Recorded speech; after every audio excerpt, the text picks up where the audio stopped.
And we don't want to lose this way of life.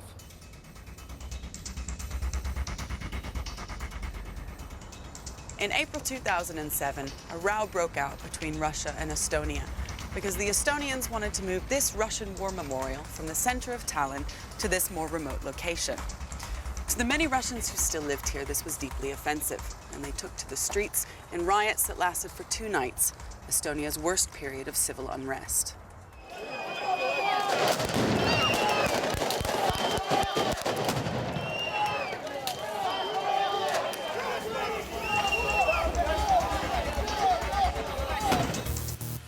But far more disruptive was what soon followed. A sustained cyber attack aimed at bringing down Estonia's biggest institutions. The most common form of cyber attack is called a denial of service. One computer sends instructions to a network of computers known as a botnet. These are just ordinary domestic computers that have been hacked and are now under the control of cyber warriors. This network bombards the chosen site with millions of requests. The site goes into meltdown trying to respond, and it means for the duration of the attack, no one can access the website, hence denial of service. In Estonia, in May 2007, the cyber attacks rained down on the economic heart of this tiny state. It affected us mainly in that government sites were shut down, businesses were shut down, banks were targeted. We had serious problems with the external internet site.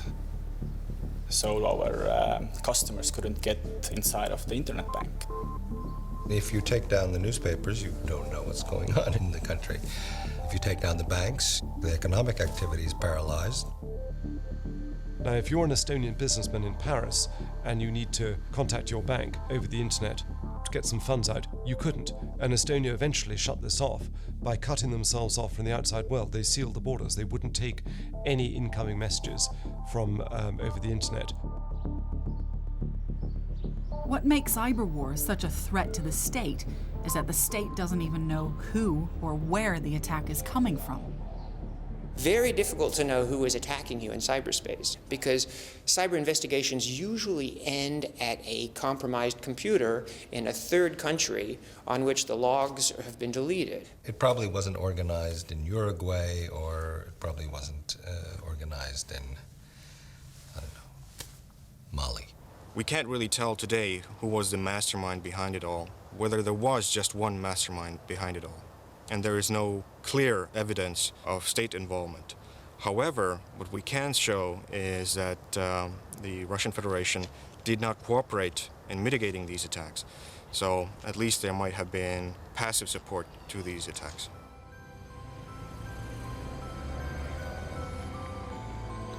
The Estonians I spoke with would not go as far as to accuse the Kremlin of launching the attacks. If I lived in a tiny country on the edge of Russia, I think I'd also be careful who I pointed the finger at. But my search to understand the New World Order on the web took me to Moscow, and there I unearthed a promising lead.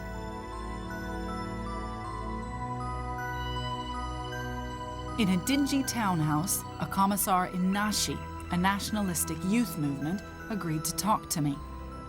I expected the standard Russian denial of any involvement in the attack. Instead, the trail had led me to the very person who claimed to have attacked Estonia. It turns out a kid did it. This kid.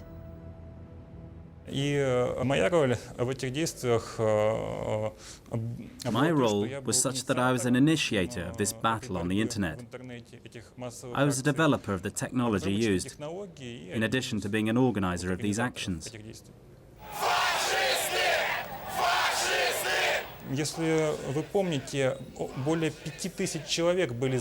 More than 5,000 people were arrested in Tallinn at the time.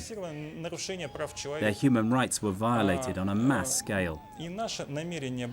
Our intention was to carry out a mass action and do what the Estonian authorities were most scared of. Because we couldn't go to Estonia, we did it over the internet.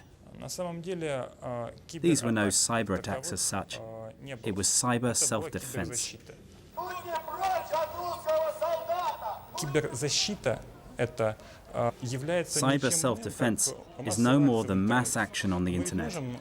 In the same way that we can carry out mass demonstrations on the streets and in the cities, we can now do the same on the internet. And I think that such mass demonstrations will be especially interesting and popular in the 21st century. Did you arrange this of your own initiative? Was there any state involvement? These actions were never supported by the state. It was a reaction of civil society, which really does exist in Russia. Of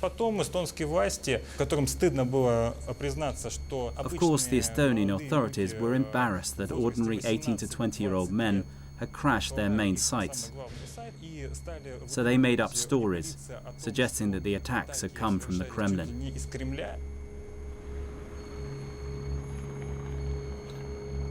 As the world becomes more connected, there will be the opportunity for nations to do bad things to each other. We haven't seen very much of it yet, but it's something that we have to think about for the future. All you have to do is pick up the newspaper, and wherever you see there is conflict in the real world, there is conflict in cyberspace. I think it's very cost-effective to wage cyber war. I mean, weapon systems tend to be very expensive, so I think that we'll see more and more of it. At best, we've seen how the web can redefine democracy and open up new horizons. On the streets of Iran, it brought together a crowd to challenge a regime. Yet, at its worst, it's reinforcing prejudices and closing doors. In the hands of highly motivated Russian teenagers, it almost crippled a country. At the moment, a quarter of the planet is connected. But I wonder what will happen when the remaining 75% comes online. Will the web help us to achieve greater global understanding? Or will we face new dangers that we never even imagined? By giving everyone a voice, it does create a cacophony. And in this cacophony, often it is the most brutal, even ruthless and conniving voices that are heard. Can a social network bring down a regime? I don't think it can bring down a regime, but I think it can contribute to it because it spreads ideas. And the more quickly ideas are spread and the more access people have to those ideas, then the quicker things can change. I think that we can all get carried away in the kind of liberal technorati of a metropolitan Western world, that somehow all the power is shifting, but actually this technology is accessible to a very few people in very specific places, and we are only at the beginning of being able to kind of see how that power balance will work out. After 20 years, we're just beginning to see the huge impact of the web on the very nature of power and even warfare. The web confronts the world with both an incredible opportunity and an incredible responsibility. The question for the future is, how will we use it? Explore the virtual revolution more deeply online with our new 3D documentary Explorer.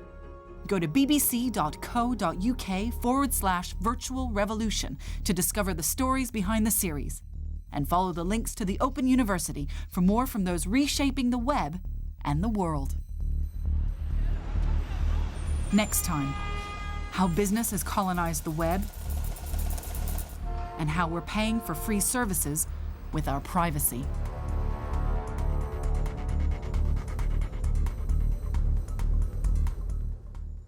And you can see